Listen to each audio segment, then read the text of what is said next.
Oh, bonjour, aujourd'hui nous allons voir les ouvriers du Seigneur. Qui sont-ils?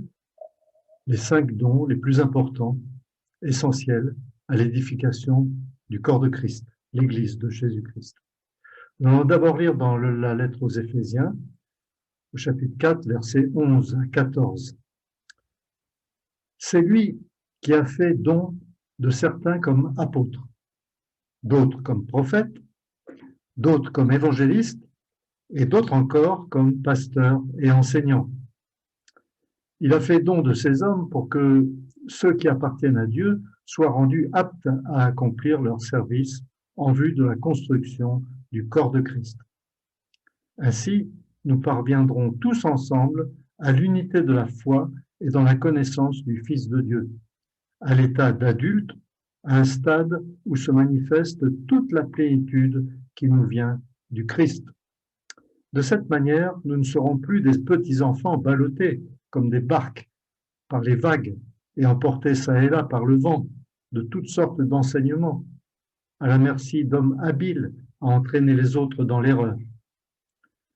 Voilà, donc dans ce passage, nous avons la liste des 5 dons principaux, et ce ne sont pas des facultés surnaturelles données par le Saint-Esprit aux uns et aux autres, comme dans les listes que nous avons dans Romains 12 et 1 Corinthiens 12 et 1 Corinthiens 14, mais il s'agit là ce sont des hommes ministères. Donc on va appeler ça les dons ministères, c'est-à-dire que ces personnes sont pas seulement évangélistes ou pasteurs ou enseignants, mais ils l'exercent pas de temps en temps, ils le sont en permanence, voilà, toute leur vie.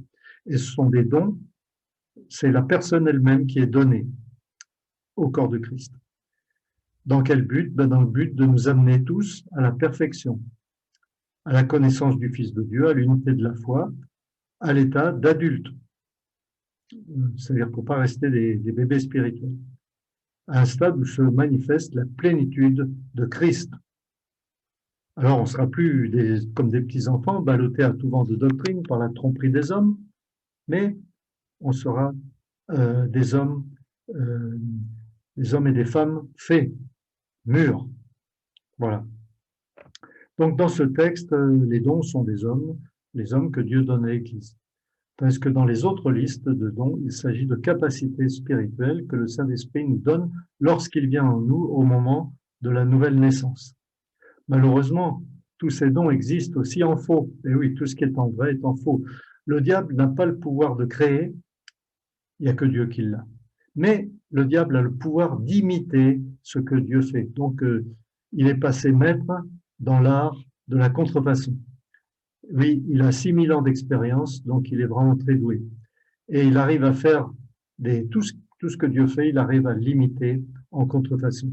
Donc, il y a effectivement des faux apôtres, la Bible parle des faux apôtres, des faux prophètes, des faux docteurs, des faux évangélistes, et des faux pasteurs et des faux docteurs, enfin, de tous. Donc, nous avons besoin de les discerner, ces faux docteurs, etc., ces faux ouvriers, les discerner et de les expulser de l'assemblée, à moins qu'ils ne se repentent. Voici donc les 5 dons les plus nécessaires à l'Église. Alors, premièrement, apôtre. Apôtre, c'est un mot, ça vient du grec apostolos, ce qui veut dire, en langue française, envoyé.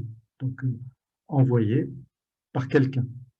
Et Jésus est l'apôtre par excellence. Il a été envoyé par le Père du ciel sur la terre. Donc, le mot missionnaire vient du latin.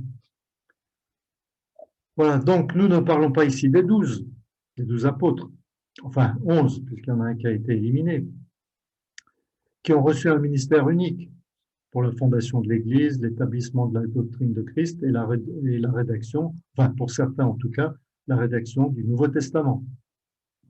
Voilà ce que dit Hébreux 3. C'est pourquoi, frères saints, qui avaient part à la vocation céleste, considérez l'apôtre et le souverain sacrificateur de la foi que nous professons, Jésus, qui a été fidèle à celui qui l'a établi, comme le fut Moïse dans toute sa maison. Donc, vous voyez clairement, que le Seigneur Jésus possède tous les dons. Donc, l'apôtre par excellence, l'apôtre modèle, l'apôtre en chef, c'est le Seigneur Jésus-Christ.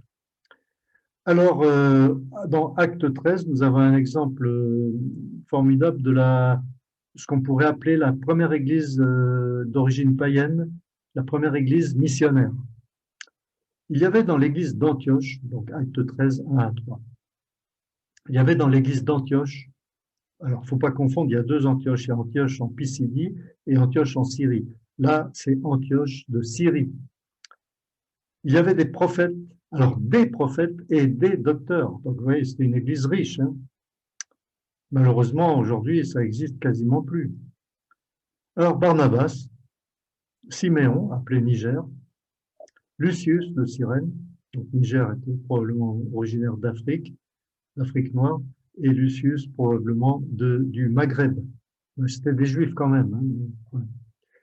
Manahen, qui avait été élevé avec Hérode le tétrarque, et Saül. Pendant qu'ils servaient le Seigneur dans leur ministère et qu'ils jeûnaient, le Saint-Esprit dit, donc c'est le Saint-Esprit qui parle d'une manière ou d'une autre, à travers la bouche d'un prophète, ou je ne sais pas comment il a parlé, c'est pas écrit. Mettez-moi à part Barnabas et Saul pour l'œuvre à laquelle je les ai appelés. Après avoir jeûné et prié, ils leur imposèrent les mains et les laissèrent partir. Ils les laissent partir, ils ne les envoient pas, c'est le Saint-Esprit qui envoie, mais il les laisse partir. Alors, les frères là, les anciens en tout cas, ont prié en jeûnant, et quand ils ont eu la conviction par le Saint-Esprit que c'était bien Barnabas et Saul qui allaient quitter l'Église pour partir à l'étranger, eh bien, ils leur ont imposé les mains, c'est-à-dire ils se sont identifiés à eux. Vous et nous, on est un. On prie pour vous, on vous soutient, on est à fond avec vous. Et soutien spirituel, mais aussi soutien financier. Voilà. Et ils les laissent partir. Et alors, ils sont partis à l'île de Chypre et puis ensuite en Asie mineure. Voilà donc une église mûre est une église missionnaire. Puissions-nous tous devenir dans nos églises des églises mûres, c'est-à-dire des églises missionnaires, qui non seulement forment et envoient des missionnaires et les soutiennent, prient pour eux. Et si vous faites partie d'une trop petite assemblée qui n'est pas encore bien mûre, eh bien, vous pouvez quand même être une église missionnaire par la prière et par les dons financiers, c'est-à-dire en priant pour les missionnaires que vous connaissez. Si vous n'en connaissez pas, vous pouvez vous renseigner assez facilement. Je parle là de serviteurs fidèles, je ne parle pas des autres. Voilà. Deuxièmement, les prophètes. Alors, prophète, encore un mot grec qui veut dire simplement porte-parole. Un prophète est un porte-parole et en l'occurrence, porte-parole de Dieu. Alors, les prophètes de la Nouvelle Alliance transmettent la pensée de Dieu à un moment précis et dans une situation donnée. Leur message est toujours en accord avec la Bible. Alors, dans l'Ancien Testament, les prophètes faisaient souvent, pas toujours, mais assez souvent des prédictions sur l'avenir. Mais dans la Nouvelle Alliance, ils peuvent en faire éventuellement, mais pas pour rajouter à la Bible, mais pour mieux comprendre les Écritures. Et alors, donc, ils peuvent aussi prêcher la repentance en cas de péché dans l'Église. Leur ministère s'exerce uniquement dans les églises locales. Et la repentance, donc, et puis le réveil. Réveillez-vous. Le message du réveil, c'est les prophètes qui devraient l'annoncer. Alors, s'il n'est pas annoncé, c'est tout simplement qu'il n'y a pas de prophète, malheureusement. C'est une honte pour nous, à notre époque, je parle là surtout des églises européennes, qui sont plutôt endormies et qui auraient besoin d'entendre le son de la trompette. Deutéronome 18, 18, le prophète attendu, c'est Jésus-Christ. Jésus-Christ, il est plus qu'un prophète, il est le logos de Dieu, le Verbe incarné, la parole de Dieu faite chair. Voilà, donc quand Jésus est venu dans les évangiles à plusieurs reprises, les Juifs se sont posé la question, mais ça serait pas le prophète? Ils n'ont pas dit ça, il dit peut-être c'est un prophète. Non, non, ils ont dit peut-être c'est le prophète. Donc le prophète annoncé par Moïse dans Deutéronome 18, verset 18. Ézéchiel 33, versets 1 à 9. Voilà une très belle illustration, explication du ministère prophétique. La parole de l'Éternel me fut adressée en ces mots. Fils d'homme, fils de l'homme, parle aux enfants de ton peuple et dis-leur, lorsque je fais venir l'épée sur le pays, et que le peuple du pays prend dans son sein un homme et l'établit comme sentinelle, si cet homme voit venir l'épée sur le pays, sonne de la trompette et avertit le peuple, et si celui qui entend le son de la trompette ne se laisse pas avertir et que l'épée vienne le surprendre, son sang sera sur sa tête. Il a entendu le son de la trompette et il ne s'est pas laissé avertir. Son sang sera sur lui. Ça veut dire il est entièrement responsable de sa mort. S'il se laisse avertir, il sauvera son âme. Donc, lorsque nous entendons le son de la trompette, annoncé par un prophète, un vrai prophète de Dieu, hein, laissons-nous avertir par Dieu lui-même et ne faisons pas la sourde oreille. Si la sentinelle voit venir l'épée, alors maintenant on va parler de la sentinelle, et ne sonne pas de la trompette, si le peuple n'est pas averti et que l'épée vienne enlever à quelqu'un la vie, celui-ci périra à cause de son iniquité, mais je redemanderai son sang à la sentinelle. Et oui, le responsable, c'est la sentinelle. Il n'a pas sonné de la trompette, il n'a pas averti le peuple de Dieu. Et toi, fils d'homme, je t'ai établi comme sentinelle sur la maison d'Israël. Tu dois écouter la parole qui sort de ma bouche et les avertir de ma part. Donc voilà le rôle des prophètes dans l'Ancienne Alliance, mais aussi dans la Nouvelle. Ézéchiel en est un très bon exemple. Je t'ai établi comme sentinelle sur la maison d'Israël. Tu dois écouter la parole qui sort de ma bouche et les avertir de ma part. Voilà, les avertir de ma part. Quand je dis au méchant, méchant, tu mourras, si tu ne parles pas pour le détourner le méchant de sa voie, ce méchant mourra dans son iniquité. Et je te redemanderai son sang, parce que tu ne l'as pas averti. Mais si tu avertis le méchant pour le détourner de sa voie, et qu'il ne s'en détourne pas, il mourra dans son iniquité, et toi tu sauveras ton âme. Donc le prophète est une sentinelle qui doit sonner de la trompette en cas de danger. Donc selon 1 Corinthiens 14, verset 3, prophétiser veut dire exhorter, encourager, avertir, réprimander, consoler. Voilà. Troisièmement, évangéliste. Alors, les évangélistes sont littéralement, c'est un mot grec encore, qui veut dire annonciateur, ou plus exactement, proclamateur de la bonne nouvelle. Donc, la bonne nouvelle, l'évangile. Leur ministère consiste à prêcher l'évangile pour amener des âmes perdues à Christ, afin qu'elles soient sauvées et intégrées dans l'église locale.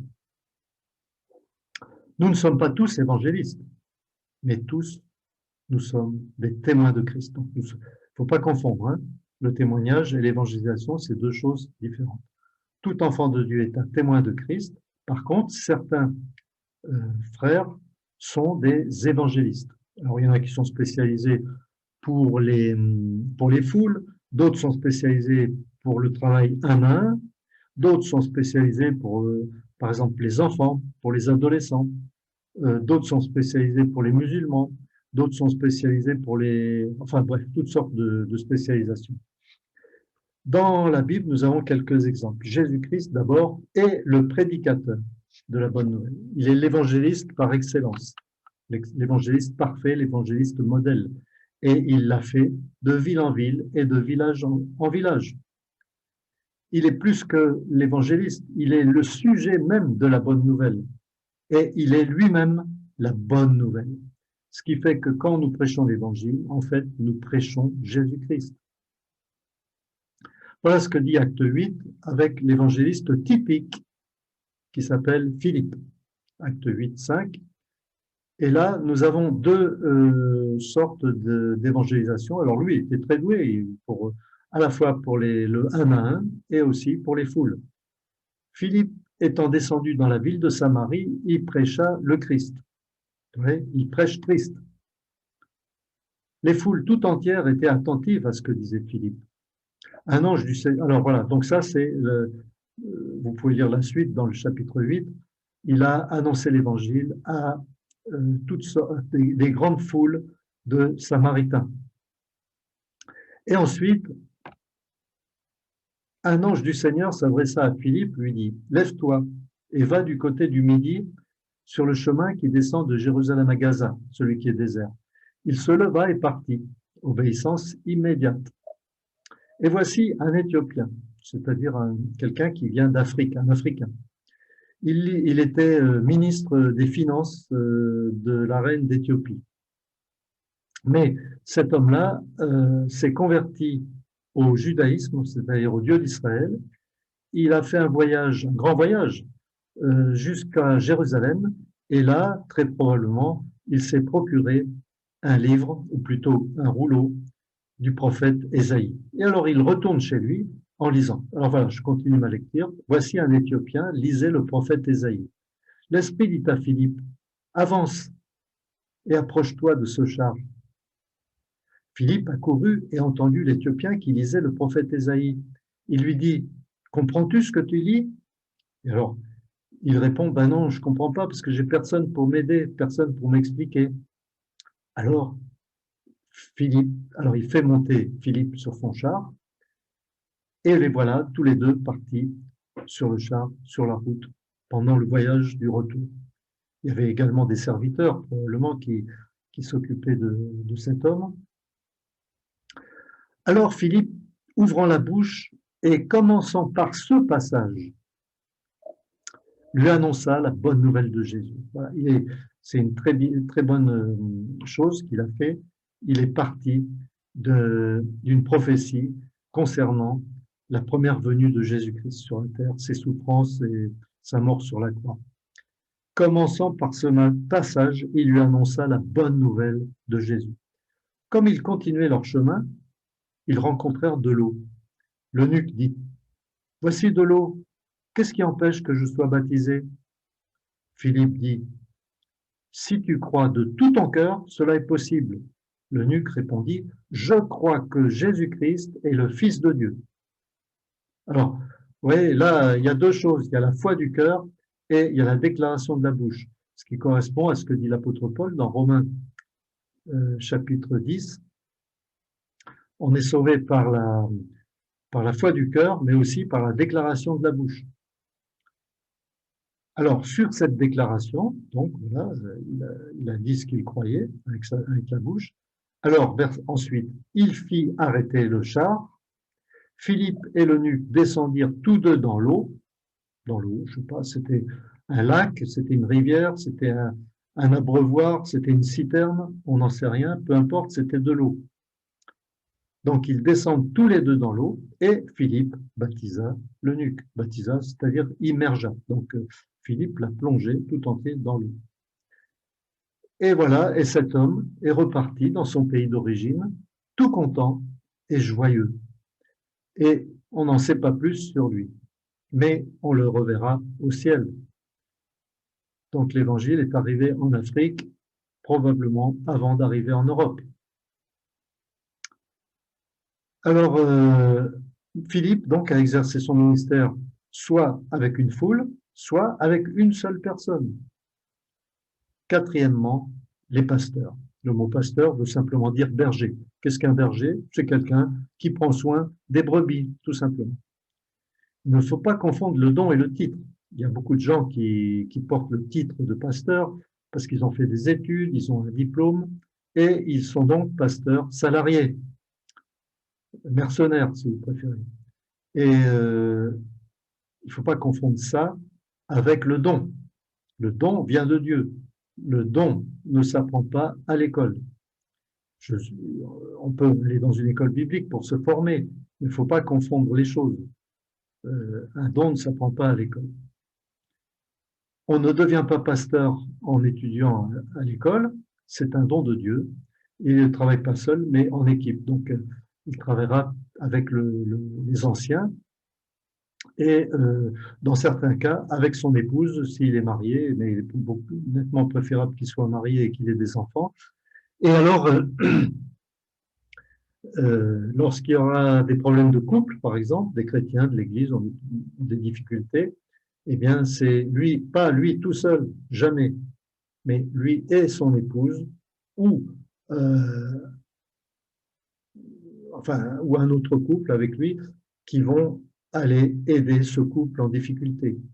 Et puis, si c'est une sœur de l'Église qui a un problème quelconque, le pasteur ne va jamais y aller tout seul, s'occuper d'elle.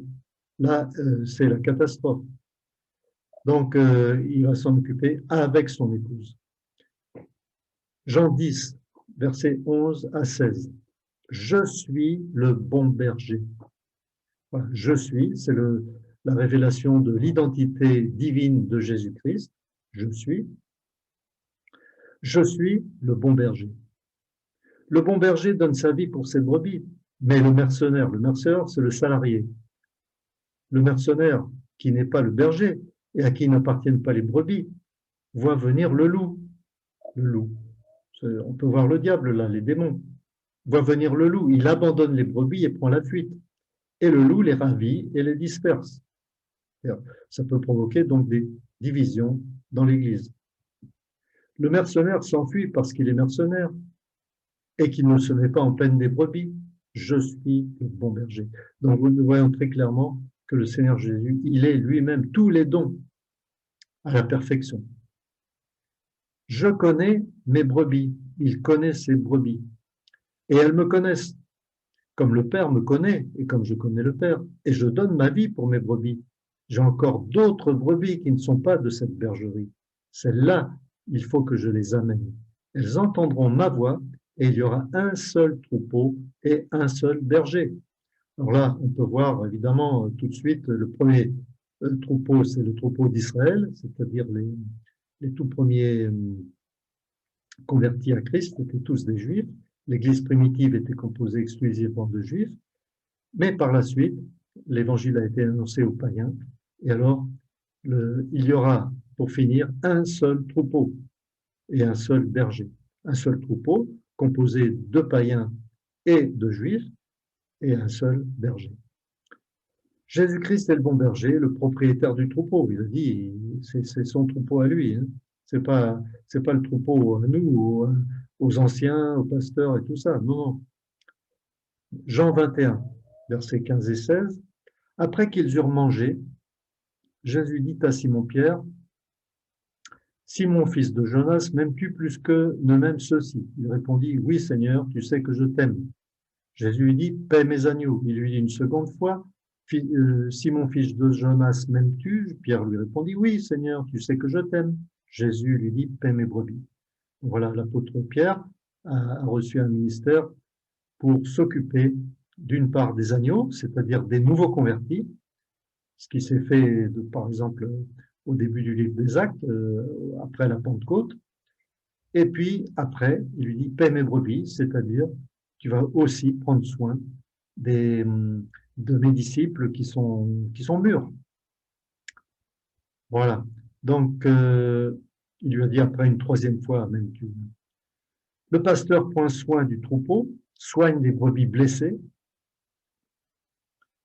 Et oui, parce qu'il y a des blessures, toutes sortes de blessures. On ne parle pas tellement des blessures physiques, mais surtout des blessures émotionnelles, des blessures dans l'âme. Ceux qui se convertissent généralement ont des blessures graves, ou moins graves, mais des blessures.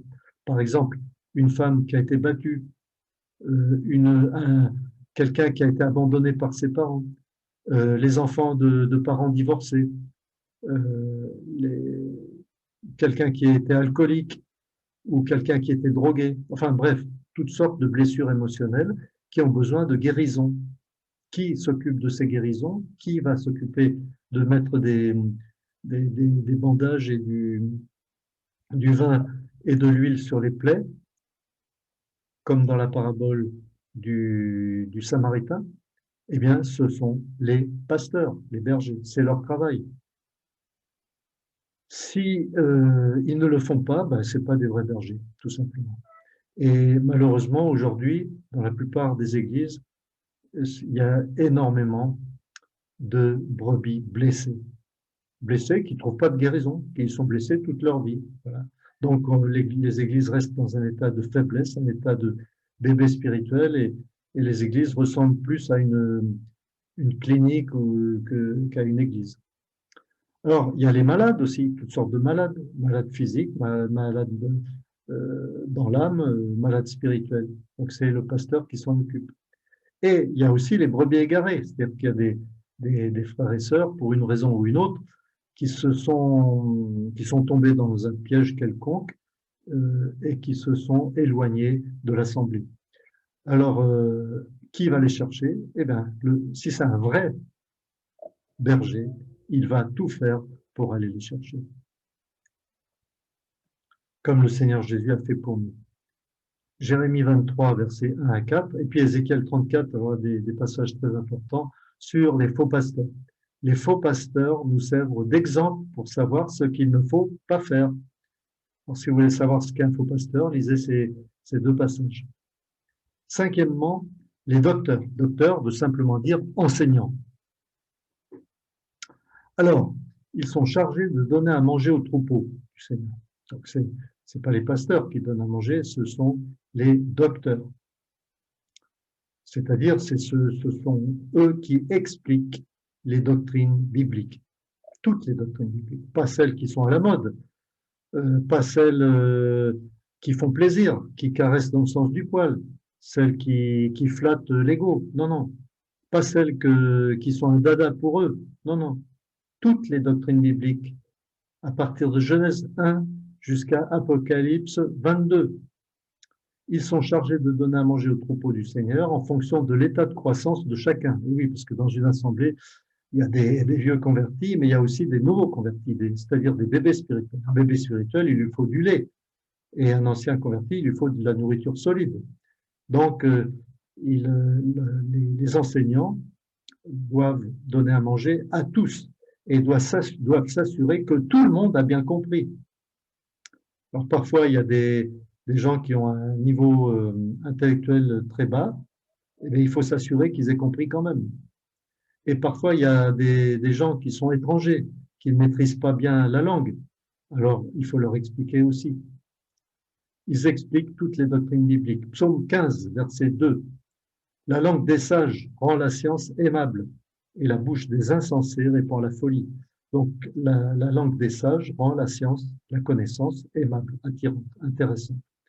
Ou comme dit Paul, que notre parole soit assaisonnée de sel. Ça veut dire que ça soit intéressant ce qu'on dit. Il ne faut pas que ce soit barbant. Il ne faut pas que les gens s'ennuient pendant qu'on leur parle. Jean 3, verset 2, Jésus est le maître parfait. Lui seul peut être appelé rabbi. Donc rabbi, c'est le mot hébreu pour docteur, c'est-à-dire enseignant. Il a été appelé environ 45 fois rabbi. Mais il nous dit à nous, que personne ne vous appelle rabbi. Ne vous faites pas appeler un rabbi, docteur. Esdras 7, voilà le docteur typique de l'Ancien Testament. Esdras avait impliqué son cœur à étudier. Premièrement, on va avoir 3 verbes là, très importants pour nous. Premièrement, étudier la Bible, personnellement ou en groupe, les deux. Deuxièmement, à mettre en pratique. Eh oui, mettre en pratique, c'est pas le tout d'étudier. C'est pas le tout d'avoir une grosse tête, d'avoir tout compris, mais de vivre, de pas le mettre en pratique. Donc, deuxièmement, mettre en pratique la loi de l'Éternel. Et troisièmement, à enseigner au milieu d'Israël les lois et les ordonnances. Donc voilà un vrai docteur à prendre en exemple pour ceux qui sont docteurs. Donc, premièrement, étudier. Deuxièmement, mettre en pratique. Troisièmement, enseigner. C'est pas dans l'ordre inverse. Hein. Néhémie 8 à 13, il lisait, alors les Lévites, ils lisaient distinctement dans le livre de la loi de Dieu. Alors, lire distinctement. dans la loi de Dieu. Et ils en donnaient le sens pour faire comprendre ce qu'ils avaient lu. Et oui, c'est pas le tout de lire. Alors, on peut lire les textes bibliques, mais il est important aussi d'expliquer, c'est-à-dire d'en donner le sens et de s'assurer que tout le monde a bien compris. Et si quelqu'un n'a pas compris, il devrait avoir la liberté de dire, de lever la main et de dire, voilà, est-ce que tu peux m'expliquer ceci et cela? J'ai pas bien compris. Alors, ils ont donné le sens pour faire comprendre ce qu'ils avaient lu. Ce jour-là, il y avait toute la foule, hein, hommes, femmes, enfants, bébés, il y avait tout le monde. Le second jour, les chefs de famille de tout le peuple, les sacrificateurs, les lévites, s'assemblèrent auprès d'Esdras, le scribe, pour entendre l'explication des paroles de la loi. Et là, vous voyez, ce jour-là, le deuxième jour, ils ont été voir Esdras, le docteur de la loi, le scribe, pour entendre l'explication des paroles de la loi. Il y a certaines paroles de la Bible qui nécessitent des explications. Voilà. Alors voilà, un bon enseignant. Tout le monde comprenait. Et voilà ce que dit Paul à Timothée au chapitre 2, verset 2. Ce que tu as entendu de moi en présence de beaucoup de témoins, confie-le à des hommes fidèles. Voilà, confie-le à des hommes fidèles. Des hommes, pourquoi des hommes fidèles? Eh bien, la Bible demande aux frères, aux hommes, d'enseigner, enfin de prendre soin, enfin ceux qui sont enseignants, d'enseigner la parole de Dieu et de prendre autorité sur l'Église. Et l'apôtre Paul dit ailleurs, je ne permets pas à la femme d'enseigner, ni de prendre autorité sur l'homme. Donc, Dieu confie la charge de l'autorité et de l'enseignement aux frères mûrs de l'Assemblée, et non pas aux sœurs. Aux sœurs, Dieu leur confie d'autres choses, d'autres responsabilités. C'est une hérésie qui existe depuis 20 ou 30 ans en Europe. Ce sont des femmes docteurs, des femmes pasteurs. Voilà. Peut-être qu'il y en a qui m'écoutent aujourd'hui, mais je suis obligé de vous dire la vérité. Je serais un menteur si je ne vous disais pas la vérité. Alors, des hommes fidèles qui soient capables de l'enseigner aussi à d'autres. Voilà. Donc, enseignons des frères et sœurs qui ensuite vont enseigner les autres. Et c'est ainsi que la parole de Dieu, tous ces enseignements nous sont arrivés jusqu'à aujourd'hui, de génération en génération, depuis le 1er siècle. Donc, former de nouveaux enseignants. Alors, l'Église est extrêmement pauvre aujourd'hui, hein, en vrai serviteur de Dieu. C'est pourquoi elle est si faible et que son impact sur la société est insignifiant. Je parle ici de l'Europe. Prions pour que Dieu suscite, forme, qualifie et envoie des ouvriers pour travailler dans son champ. Alors, on va prier pour ça, comme le Seigneur nous l'a demandé. Priez, on vous demandez au Père d'envoyer des ouvriers dans sa moisson. Mais au bout d'un certain temps, on va dire à Dieu, mais après tout, si tu le juges bon, envoie-moi. Jésus-Christ est le serviteur parfait. Et voici le psaume 127. Si l'Éternel ne bâtit la maison, ceux qui la bâtissent travaillent en vain. Si l'Éternel ne bâtit la maison, ceux qui bâtissent travaillent en vain. Alors, en réalité, il est très clair, on travaille, mais c'est Dieu qui travaille à travers nous. Et c'est lui-même qui bâtit sa maison. La maison, c'est l'Église. Jésus a dit, sur ce roc, en parlant de lui-même, sur ce roc, il est le rocher. Sur ce roc, je bâtirai mon Église. Je bâtirai, c'est lui le bâtisseur, mais c'est lui aussi l'architecte. Et je bâtirai mon Église. Elle est à lui, elle lui appartient. Il n'y a qu'une seule Église authentique, c'est l'Église de Jésus-Christ, dont il est le bâtisseur et le propriétaire et l'habitant. Toutes les autres églises sont tout simplement des contrefaçons. Voilà, je vous pose quelques questions pour terminer. Ton assemblée a-t-elle ses dons ministères? Est-ce que tu pries pour les serviteurs de Dieu? Mais oui, ils en ont besoin. Est-ce que tu pries pour que Dieu envoie des ouvriers dans sa moisson, pardon? Mais toi, es-tu prêt à te former pour le servir? Voilà, donc je vous laisse sur ces questions et puissions-nous tous devenir des serviteurs et des servantes en fonction des dons que nous avons, que Dieu nous donne, et des fonctions, des responsabilités que Dieu nous donne, des serviteurs, des servantes du Seigneur.